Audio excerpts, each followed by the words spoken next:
Hey guys, आप सभी का बहुत स्वागत है अपने YouTube चैनल इंग्लिश इम्प्रूवर में। आइए इंग्लिश ट्रांसलेशन के कठिन नियमों को उपाध्याय सर द्वारा सरलता से समझते हैं।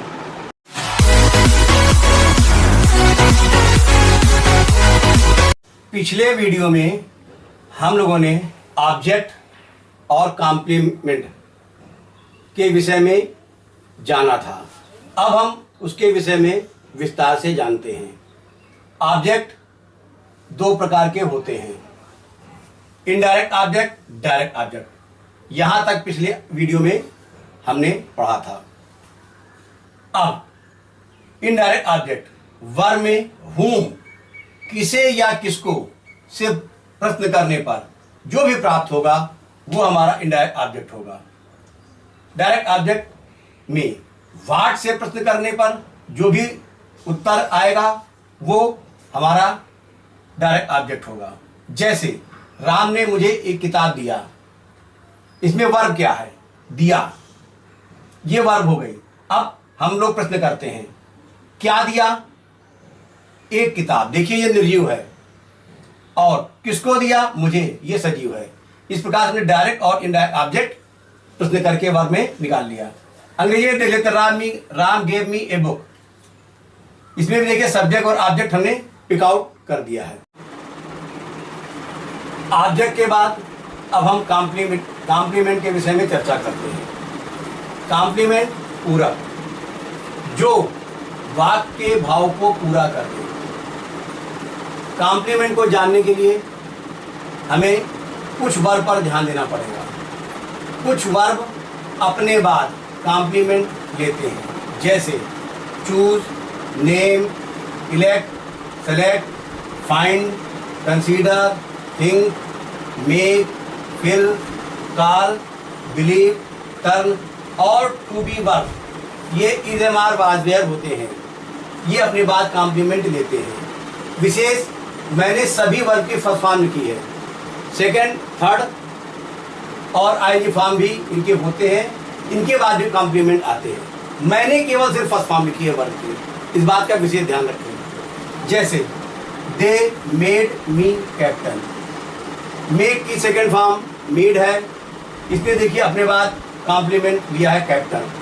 यहाँ पर कैप्टन कॉम्प्लीमेंट है और मी हमारा इनडायरेक्ट ऑब्जेक्ट है।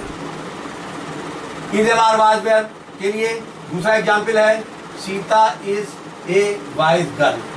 यहाँ पर गर्ल हमारा कॉम्प्लीमेंट है और इज वर्ब है, जिसने कि अपने बाद कॉम्प्लीमेंट दिया हुआ है। हिंदी से अंग्रेजी बनाते समय या हिंदी का अंग्रेजी में अनुवाद करते समय या ट्रांसलेशन करते समय हमें निम्न बातों का ध्यान रखना चाहिए। अब हम उस पर चर्चा करेंगे।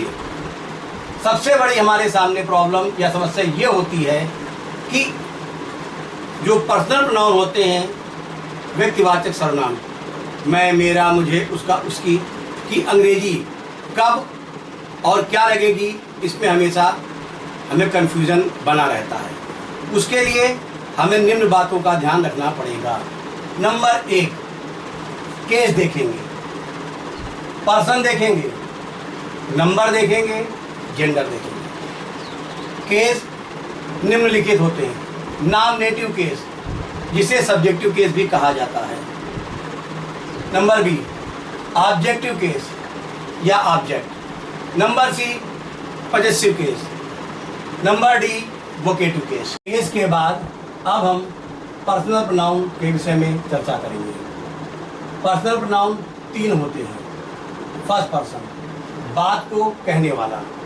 हिंदी में निम्न शब्द होते हैं, मैं, मेरा, मुझे, मुझको, मेरी, हम लोग, हमें, हमारा आदि। ये सब फर्स्ट पर्सन के अंतर्गत आते हैं। सेकंड पर्सन, बात को सुनने वाला। हिंदी में तुम, तुम लोग, तुम्हें, तुम्हारा, तुमने, आप लोग, आपका, आपकी आदि। थर्ड पर्सन, जिसके विषय में बात की जाए या जिसके विषय में कुछ कहा जाए, वो थर्ड पर्सन होता है। हिंदी में वह, वे, उसे, उसका, उसकी, उसने, वे लोग, उन्होंने आदि। इस प्रकार से हम पर्सनल प्रोनाउन हिंदी में पहले छांट लेते हैं, तब इसके बाद हम अंग्रेजी की चर्चा करेंगे। हिंदी में पर्सनल प्रोनाउन समझने के बाद अब हम पर्सनल प्रोनाउन को अंग्रेजी में समझते हैं कि हिंदी में जो पर्सनल प्रोनाउन व्यक्तिवाचक सर्वनाम आते हैं उनकी अंग्रेजी कैसे लगाते हैं। इसके लिए हमें ये चार्ट अवश्य याद होना चाहिए। अगर हमें ये चार्ट नहीं याद है तो मैं हिंदी से अंग्रेजी अनुवाद करने में बहुत प्रॉब्लम होगी और मोस्टली यहीं पर लोग गलती करते हैं। इसलिए ये चार्ट अवश्य याद होना चाहिए। Personal pronoun, first person, number, nominative subjective case, objective case और पॉजिटिव केस। ये केस हम आपको पहले बता चुके हैं। फर्स्ट पर्सन में आई, मी, माई और mine. Plural we, us, our, ours. Second person में यू, यू, योर, योर। ये सिंगुलर और प्लूरल दोनों में सेम रहता है। Third person he, him, his, she, her, her, hers, it, its. ये तीनों ही थर्ड पर्सन के सिंगुलर हैं। दे, देम, देयर, देयर, ये इन सभी का प्लूरल है। दे इन सभी का थर्ड पर्सन में प्लूरल है। इस प्रकार से हम इस चार्ट को याद कर लेंगे। मैंने एक प्रश्न किया था, राम इज ए बॉय। इसमें वर्ब है या नहीं है? नहीं है तो क्यों और है तो क्यों? इसमें इज वर्ब है। क्यों? पहला जवाब ये है कि बिना वर्ब के सेंटेंस नहीं होता। इसलिए अगर इसमें वर्ब नहीं है तो ये सेंटेंस ही नहीं होना चाहिए। और अगर ये सेंटेंस है तो यहाँ पर इज वर्ब है। एक तो क्लैरिफिकेशन ये हो गया। दूसरा, इज आता कहाँ से है? बी वर्ब की फर्स्ट फॉर्म होती है जिसकी सेकेंड फॉर्म वाज और प्लूरल में वर्ब होती है जो मैंने नहीं लिखी हुई है। बीइंग थर्ड फॉर्म होती है और इसे पास्ट पार्टिसिपल भी कहते हैं। आईएनजी फॉर्म बीइंग होती है जो मैंने नहीं लिखी हुई है। बी माने होता है होना, जिसका भाग इज़ेमार होता है। जब ये बिना किसी वर्ब के आते हैं तब तो ये वर्ब का काम करते हैं, लेकिन अगर ये अकेले आए हुए हैं तो ये आपका मेन वर्ब का काम करेंगे। जैसे कि एक एग्जाम्पल और मैं दे देता हूं, Ram is beaten. Ram is beaten, ये आपका यहां पर हेल्पिंग वर्ब हो गया और यहां पर ये वर्ब हो गई और यहां पर ये वर्ब हो गई।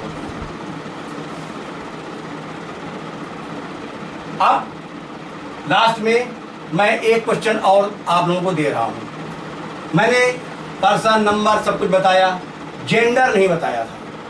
मेरा वीडियो के अंत में आप लोगों से प्रश्न है, जेंडर कितने होते हैं और कौन कौन से, ये हम नेक्स्ट वीडियो में चर्चा करेंगे। और मेरा आप लोगों से एक अनुरोध और है, आगे हमें ट्रांसलेशन शुरू करना है।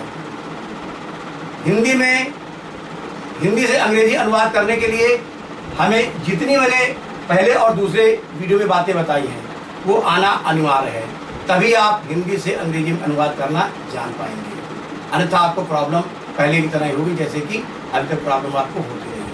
इसलिए अभी तक की सारी चीज़ें अच्छे से तैयार करिए। वीडियो पसंद आई हो तो इसे लाइक करें, शेयर करें, हमारे चैनल को सब्सक्राइब करें और हमारी वीडियो सबसे पहले पाने के लिए बेल आइकन को दबाना ना भूलें।